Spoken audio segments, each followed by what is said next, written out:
Guys, welcome back to my channel. If you're new, please don't forget to subscribe, don't forget to like this video, don't forget to share the video as well. So bafethu udaba olungithinta noma olungisusayo kakhulu nje, I'm worried ngalento because abantu abaningi bayakholelwa kakhulu ke kulensizwa uLieutenant General Nhlanhla Mkhwanazi. There's a lot of incidents la simthola khona ke eclearish endaweni eziningi because ke we believe ukuthi ke umphakathi esiphila kuwona, the community that we are living in must be safe, yabo.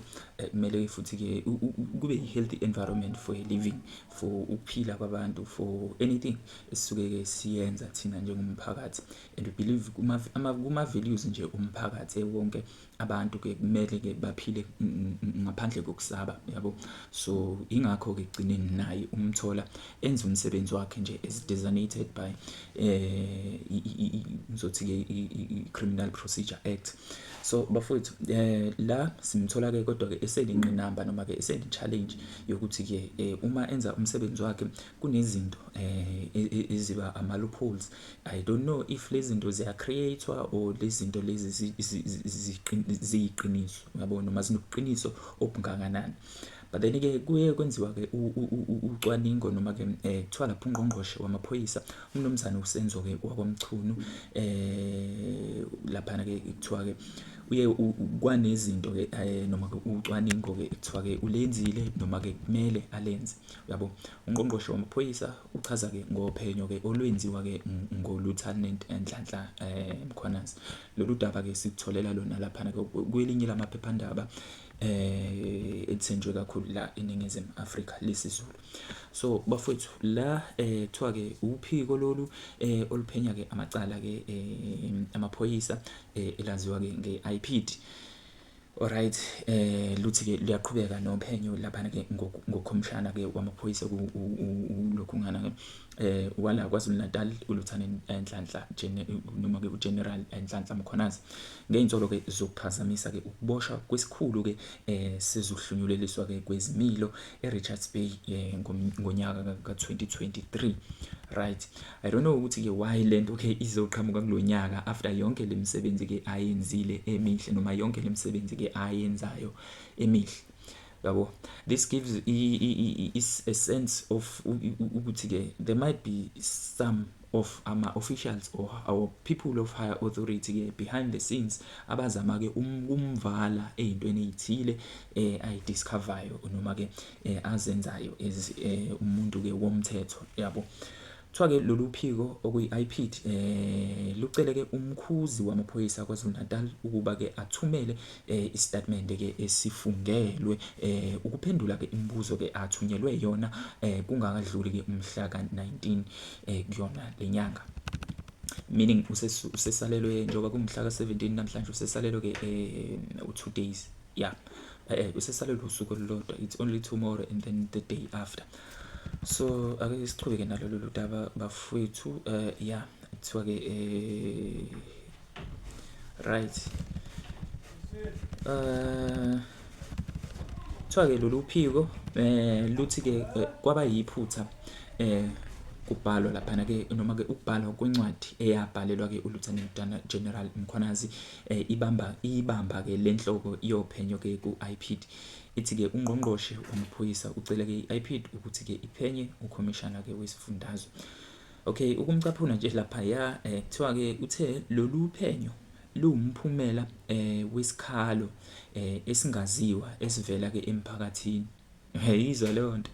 Kuthiwa ke iIPD imile kwelokuthi ke nakuba ke ithole izikhalo emthonjeni ke yahlukene, uphenyo ke lwayo luhlala luzimele futhi ke alichemile, meaning labo anonymous abathumela ke ngizothi ke abathumela yona i-independent investigation unit le eyimele kahle kahle uphenyo lolusuke liqondene ke nalabo abamaphoyisa nje. Umuntu ke oyiphoyisa mayenza ubugebengu uphenywa iyona ke le organization izosho kanjalo noma ilona lolu hlaka esikhuluma ngalo la. Hence njengoba ke kwenzeka na Lieutenant General Mkhwanazi bathi ke bona bayimele abezwa ngabantu, but then already sekuthiwe ke abaphenye noma benze uphenye ngoNhlanhla noma ngoLieutenant Nhlanhla General Mkhwanazi okay fine, bakuzwile lokho, bakulalela lokho. At the same time, I'm not too sure if ever they've started to conduct yona leyo investigation, but then bathi vele udabeni olunjengalelo bona bazozenzela ngendlela yabo, akekho futhi okumele ke abaphazamise noma batshele ukuthi ke benzeni ngoba bona bachemile. Let's hope bafethu ke akwenzeki okunye okuseceleni just because ke kululazwa imisebenzi eyenziwa uLieutenant General Mkhwanazi. Right. Ungqongqoshe ke wamaphoyisa lapha ke umnumzana Senzo Mchunu ukhiphe ke istatement kulandela ke udaba lweNews 24 ngokuthi ke uyena kahle kahle unxuse iIPID ukuba ke iphenye uLieutenant Mkhwanazi. Alright. Kulesi statement Mchunu ke uthi ke akavulanga icala kodwa ke uveze ukuthi ke uyalwamkela ke uphenyo olwenziwayo. Uthi ke ukhomishana wamaphoyisa usebenza ke lapha ke ngokuzikhandla ukulwa ke nobugebengu, kanti ke umnyango wakhe kumele uqinisekise ukuthi ke noma ke uqinisekise ukugcinwa komthetho, futhi ke uzokwenza konke ke okusemandleni ukulwa ke nabo ubugebengu.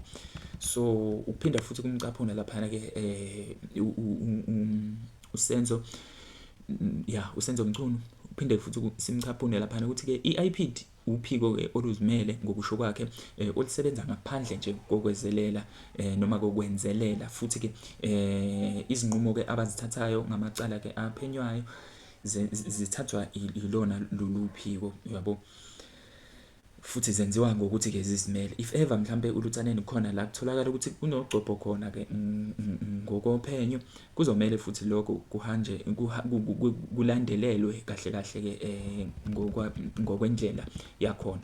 Akekho umuntu okumele ke afake unyawo kulokho. Bafowethu, I don't know ukuthi ke nina ngokwenu nikubona lokhu ngempela ke